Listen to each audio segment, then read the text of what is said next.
So when is the USA due for the debt payment? Everybody's thinking about what's going on with the US debt, and um, why is it so important? So this year is going to be the most important year because the debt um, is becoming unsurmountable amount, and the citizens and pretty much everybody has to be aware of what's going on in the US economy. So the United States doesn't have a single due date for its debt in the way a person has a monthly credit card bill. Instead, the US national debt, which has reached approximately 38.4 trillion as of Jan 2026, is managed through a continuous cycle of interest payments and maturing securities. Understanding how America manages its debt requires looking at three interconnected mechanisms that work together to keep the government solvent. Each plays a critical role in the financial stability of the world's largest economy.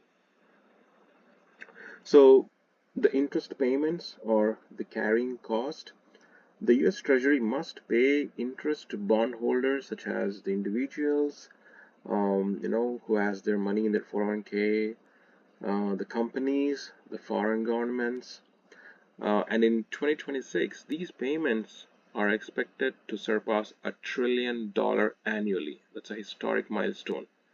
These obligations occur daily and weekly as different bonds reach their coupon dates, making interests the fastest growing expense in the federal budget. And it's now rivaling Medicare and national defense combined. Principal repayments or the rolling over maturing debt. So when treasuries securities mature, whether it's 2-year note or a 10-year bond, the government must repay the original borrowed amount. So rather than using its tax revenue, the treasury rolls over its debt by issuing new bonds to pay off the old ones. This happens every week through auctions of bills, notes, and bonds, ensuring cash flow to meet obligations. The debt ceiling, the real deadline. The most critical date isn't a payment date, but the debt ceiling deadline. The Congress limit on government borrowing. So they discuss on and then vote on how much they can borrow for that fiscal year. While current funding extends through January 30th of 2026, the X date when the Treasury can no longer pay all bills is estimated to be sometime in 2027, and that's, my friends, very, very important because markets doesn't react on the date. They always react beforehand. So beforehand is basically 2026, and this year is going to be a roller coaster.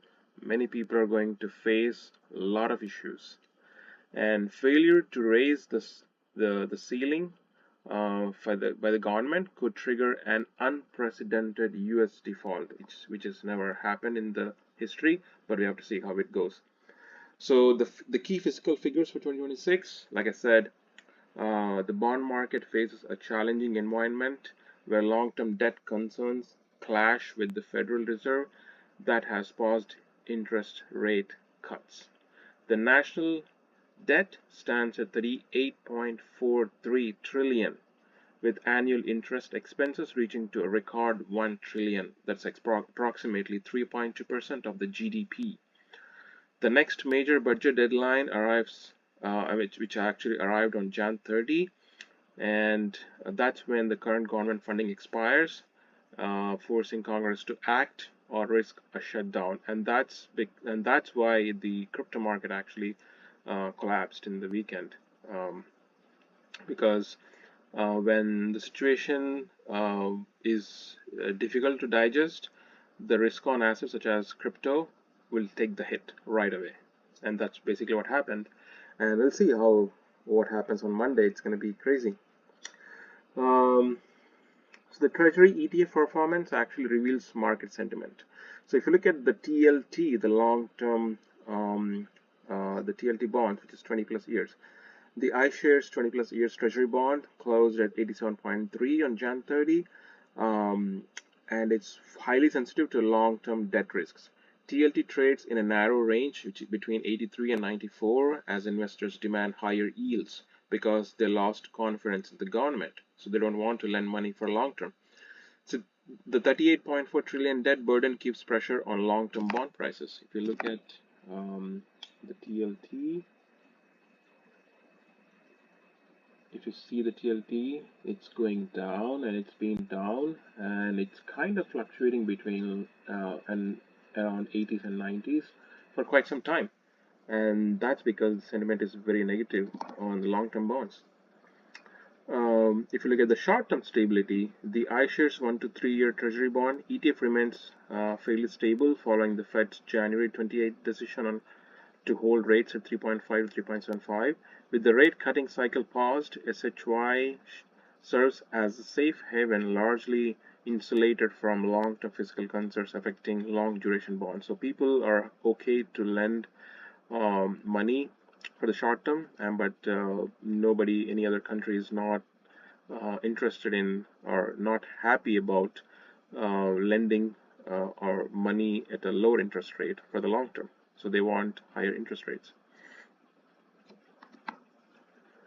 So the crowding out effect takes hold. A defining theme of 2026 is that interest payments have become the second largest spending category for the US government, surpassing nearly everything except Social Security. This fiscal reality is creating a crowding effect where government borrowing consumes resources that might otherwise flow to productive investments. So the TLT long duration risk is high sensitivity to the 1 trillion interest milestone. It's stuck in the consolidation range as investors demand higher yields for long-term exposure. SHY Fed-driven stability is kind of like stable right now, so we have to see how it goes on. So the point is, like, in 2026, so we have to be aware of what's going on because a lot of things going on. If you think about, the today's topic is about the bond market and how the Fed is going to fight the debt.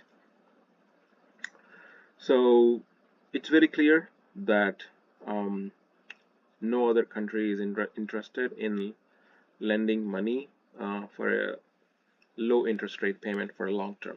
So the mortgage rates are not going to come down. A lot of people are thinking that the rates are going to come down, I'll be happy to buy the home very soon, but that's not going to be happening in later year or maybe next year. It's not going to happen unless and until the government is going to solve this issue, or unless and until they increase the confidence in the mindsets. It's not going to happen. So with that, I'm going to stop this video, but I'm going to make another video on how the US is going to solve this issue, my take on it, and that's coming up in the next video. Until then, enjoy.